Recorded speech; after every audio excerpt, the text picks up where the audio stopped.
Salut à tous, c'est Pierre, j'espère que vous allez bien.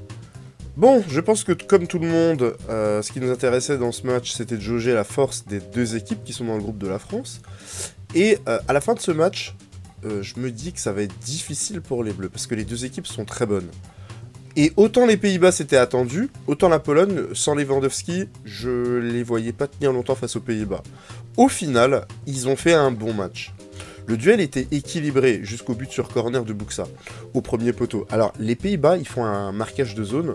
Bon, moi, je suis pas trop fan des marquages de zone, mais ça, c'est le genre de sujet sur lesquels j'aimerais bien discuter avec des techniciens. Pourquoi est-ce qu'ils appliquent le marquage de zone sur corner? Qu'est-ce qu'ils y trouvent? Qu'est-ce qu'il y a d'intéressant? Bon, bref, je referai ma parenthèse. Il y avait 3 joueurs au premier poteau, et malgré ça, Buxa a réussi à avoir le ballon et à ouvrir le score. Derrière, les Pays-Bas vont pousser et enchaîner les occasions. À l'image d'une belle volée de Van Dijk, il y a eu la frappe de Memphis au-dessus, et celle-là, il aurait dû faire mieux. Parce qu'il est face au but, dans l'axe, et il tire au-dessus, c'est même pas cadré. Il a tiré pas mal, Memphis, hein, mais souvent hors cadre. On a eu une situation très chaude de Reinders, bien stoppée par Zelinski, je crois. Et ils ont fini par être récompensés, les Néerlandais, de leurs efforts. Égalisation de Gakpo. Non, c'est pas Gakpo, c'est Rakpo, qui doit tout à Ake. Récupération de Ake, qui monte pour intercepter le ballon. C'était un ballon aérien. Parce que c'est pas sa zone, hein, à Nathan Ake. Et en plus, derrière, de transmettre le ballon à Rakpo, il fait un appel qui emmène le défenseur polonais. Si Ake il fait pas cet appel-là, Rakpo se retrouve avec un joueur face à lui, il peut pas tirer. Ça, c'est un truc que les joueurs occasionnels ont du mal à comprendre et appliquer. C'est qu'un appel, ça peut servir à libérer des espaces pour les coéquipiers. Il y en a beaucoup qui pensent qu'un appel, ça sert à obtenir le ballon. Mais c'est pas toujours comme ça qu'il faut raisonner. Tir de Rakpo, le tir est contré et ça permet aux hommes de Koeman d'égaliser. La Pologne en deuxième mi-temps est assiégée par les Néerlandais. Belle occasion de Xavi Simons sur un contre bien mené. Franchement, c'était vraiment très bien joué. Reinders, Rakpo, il a décalé Xavi Simons. Et là, je crois que c'est le retour de Kiwior. Je suis pas sûr, hein, mais il me semble que c'est Kiwior qui gêne Simons, qui rate son tir. C'est dommage. C'est dommage parce que... Bon, alors, c'est vrai qu'on peut se dire qu'il aurait pu faire un crochet, il aurait pu...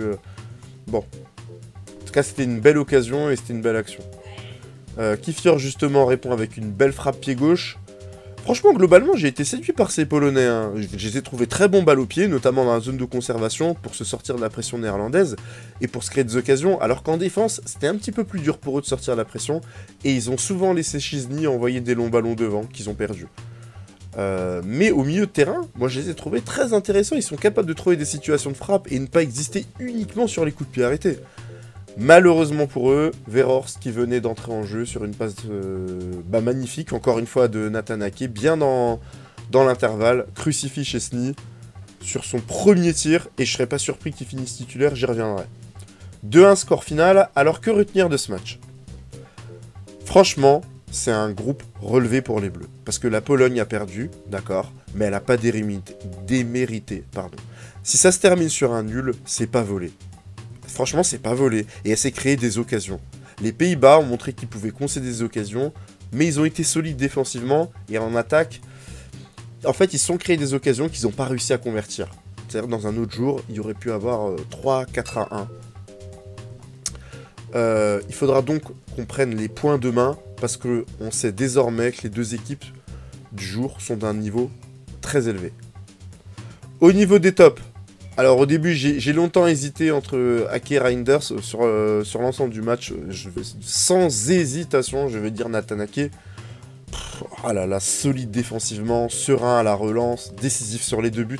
C'est une des meilleures prestations de cet Euro, assurément. Jusqu'à maintenant en tout cas, hein, parce que tout le monde n'a pas encore joué. Mais jusque là, c'est une des meilleures prestations que j'ai pu voir. Il est vraiment très bon. Pourtant, c'est pas un joueur que j'appréciais énormément il y a encore quelques années. Mais alors là, franchement, sur ce match, il m'a vraiment impressionné. Au niveau du flop, je vais dire Memphis. Alors, il n'a pas été nul. Attention, hein, je suis pas en train de dire il était nul. Vous allez me dire oui, mais il a osé. Je suis d'accord, il n'a pas été nul. Il n'a pas raté tout ce qu'il entreprenait, etc. Ce qu'il y a, c'est quand je le vois jouer, je me dis que ce gars-là, en tout cas sur ce match, hein, j'ai l'impression qu'il n'est pas là pour gagner, en fait. Il est là pour prendre du plaisir, dribbler, tenter, oser, tirer de loin, mais pas pour jouer dans le sens du jeu, pour marquer. Le résultat, il a été inefficace, et quand son remplaçant est rentré, il a mis un tir, une frappe, et il a plié le match. C'est pour ça que je vous dis que je pense que Weghorst va finir titulaire. Donc, voilà pour ce match. Je vais pas faire de débrief de Slovanie-Danemark, même si je vais regarder le match. D'ailleurs, je ne ferai pas de débrief à moins qu'il y ait beaucoup de choses à dire, parce que c'est le type de match qui va pas passionner du monde. Donc comme ça va pas passionner du monde, je vais pas faire une vidéo que personne ne va regarder. Donc on va se retrouver ce soir pour l'entrée en liste de l'Angleterre, l'un des favoris du tournoi, mais qui est en difficulté en ce moment. Merci d'avoir suivi ce débrief, et à ce soir pour la suite de cet Euro. O Zagallo ia terminar a data para você fazer a inscrição. Aí o Zagallo perguntou ao Lídio: Ô Lídio, quando que o Romário vai começar a treinar com a gente? Olha, não sei. Como não sei? O primeiro contra a Escócia. Ele não pode jogar. O outro não pode jogar. Quando que ele pode jogar? Ah, não sei.